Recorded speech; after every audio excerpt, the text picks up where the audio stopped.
Hi everyone, my name is Yuran Wang and I'm currently a freshman at Bunker Hill Community College. My major is computer science and my research topic is seam carving with Python. So, a little introduction about seam carving. Seam carving is an algorithm that resizes images while preserving their important features. It shrinks images by removing seams of unimportant pixels.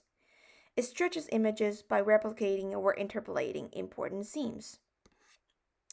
Let's take an example. In this picture, you can imagine yourself taking a picture next to the Eiffel Tower and later realize that it's too tall to fit in within the desired aspect ratio of the image.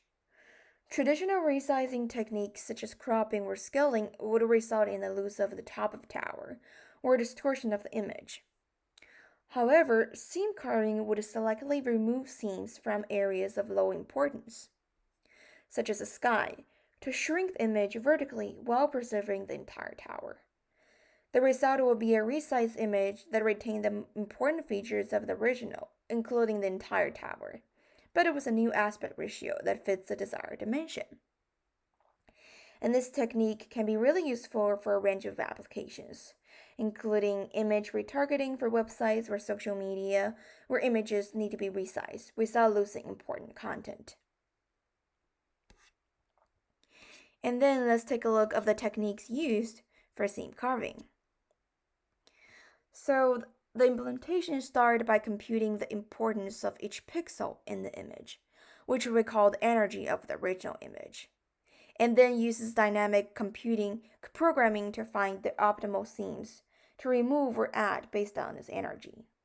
And unlike conventional cropping, which always removes pixels from image's edges or center, seam carving selectively removes the connected pixels with the lowest total energy. And as for computing energy, we have a basic 3-step. First one is finding the grayscale. Grayscale is a color space in which pixel in an image is represented by a single value that's corresponded to its brightness or intensity. And in other words, grayscale images do not contain any color information, only shades of gray.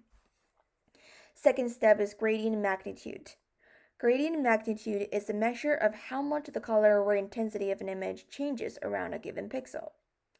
In image processing, it is often used to identify edges or other areas of high contrast in an image.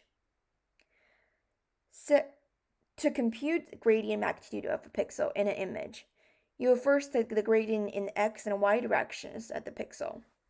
And the gradient in the x direction tells you how much the intensity of image changes horizontally, while the gradient in the y direction tells you how much it changes vertically.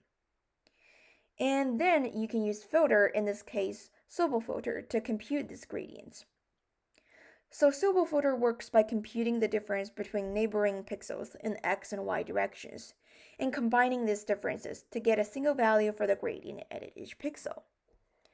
Let's take an example of code in Python of how we found the gradient magnitude. So we first load the image and then convert the image to grayscale. Then we find the Sobel gradient in the x and y direction, and then find the gradient magnitude. Then let's take a look at how we find the seams actually. So we compute the cumulative energy map of the image, and then use dynamic programming to calculate the minimum energy at each pixel. And we're updating this minimum energy as pixels and higher rows are evaluated. Seams are removed or duplicated in the image by modifying corresponding pixels to resize the image. And we repeat this process until the desired size is achieved. Next, let's take up the research part. I'll explain the time and space complexity of this algorithm as image it is used on changes in size.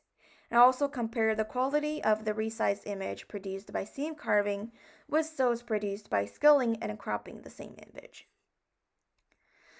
As for the time and space complexity, time complexity is directly proportional to the size of image. That is the number of pixels in it, and we can find it through using the order of rows times columns. This is because the energy of each pixel must be calculated. And time complexity would be able to tell us the time used. Space complexity is very similar to time complexity. We also found it through calculating number of pixels in it. And it would be able to tell us the energy of each pixel stored.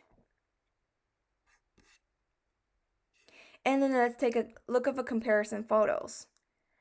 A and B are scaled image and a crop image, and C is seam carve image. As we can see, the seam carve image preserved the majority of the important features, such as the mountains, the boat, and the water, while A and B cropped off some important part and are kind of disoriented.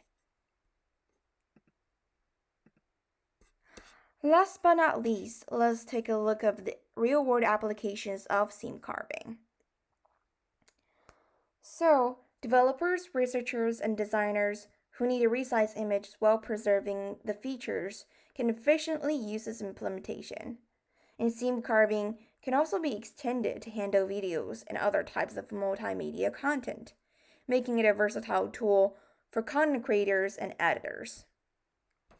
In this photo, we can clearly see the seam carving preserved the original picture, but also used less space.